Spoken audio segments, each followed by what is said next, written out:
Зошто го одбравте токму Кондово? Тоа ми падна на кога беше распределбата на наблюдувачите, практично правната комисија кај нас го определи ова место. Во минатото, знаете, во Саре имаше посебно за време на референдумот многу брзи гласачи.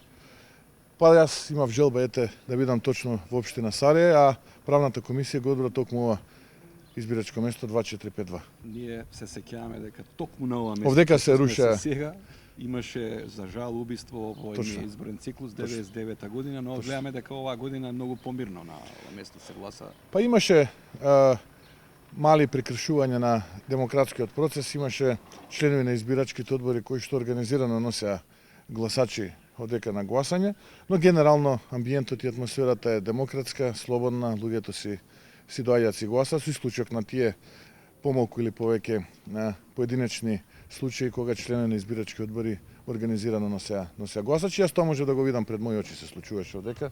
Дури имаме и слики, фотографии, така да ќе ги приложиме истите. Наблюдувачите ќе дадат забелешки на крајот од денот, така што но генералната оценка е дека помина мирно, излезеноста е послаба од онаа која што била годините наназад.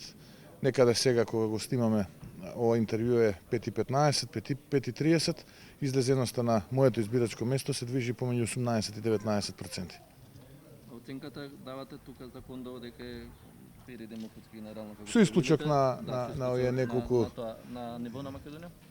Па немам информации, генерално ги добивам од она што го следам на порталите, од она што го добивам од изборниот штаб, но тоа што го добивам на неколку места, поготово во Штип е тоа изразено, во Рачиново е тоа изразено, во Студеничени е тоа изразено, во Струмица е тоа изразено и така натаму. Има неколку позиции каде што навистина има сериозна злоупотреба. Сето тоа е документирано, имаме фотографии, шуторизари, исто така имаме и снимен видеоматеријал на злоупотреба на гласачи во Штип, во ромското мало, практично имаме на лице место луѓе како делат пари и така натаму, така што истото се случува и во Кочани, да не заборавам.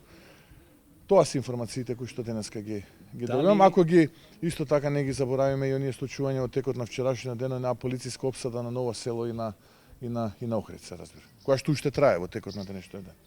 Дали од се ова што го кажувате за овие неправилности можат да влијаат на крајниот резултат и дали можеби на некој начин може да индицираме дека после 19 часот може да очекуваме некое подраматично соопштение од двата кампуса? Ова што сега ви го кажувам, генерално јас ќе го пренесам и на Центарот за комуникации во ВМРО ДПМН, инаку јас тоа го кажав и претходно, имаше други новинарски екипи ме интервјуира, истото и тогаш го кажав, еве ќе го повторам, и покрај сите овие злоупотреби, притисоци, закани, уцени кои што се случува изминативе денови денеска, што јас верувам дека иден председател на Република Македонија е Гордана Силјановска Давкова, но да, ние на крајот од денот се тоа ќе мора да го нотираме во име на подобра, на вистинска европска иднина, а не афганистанско сценарио кое што на моменти во овие неколку дена изминатиот период владата предводена од Заев Зоран ни го приреди во Република Македонија.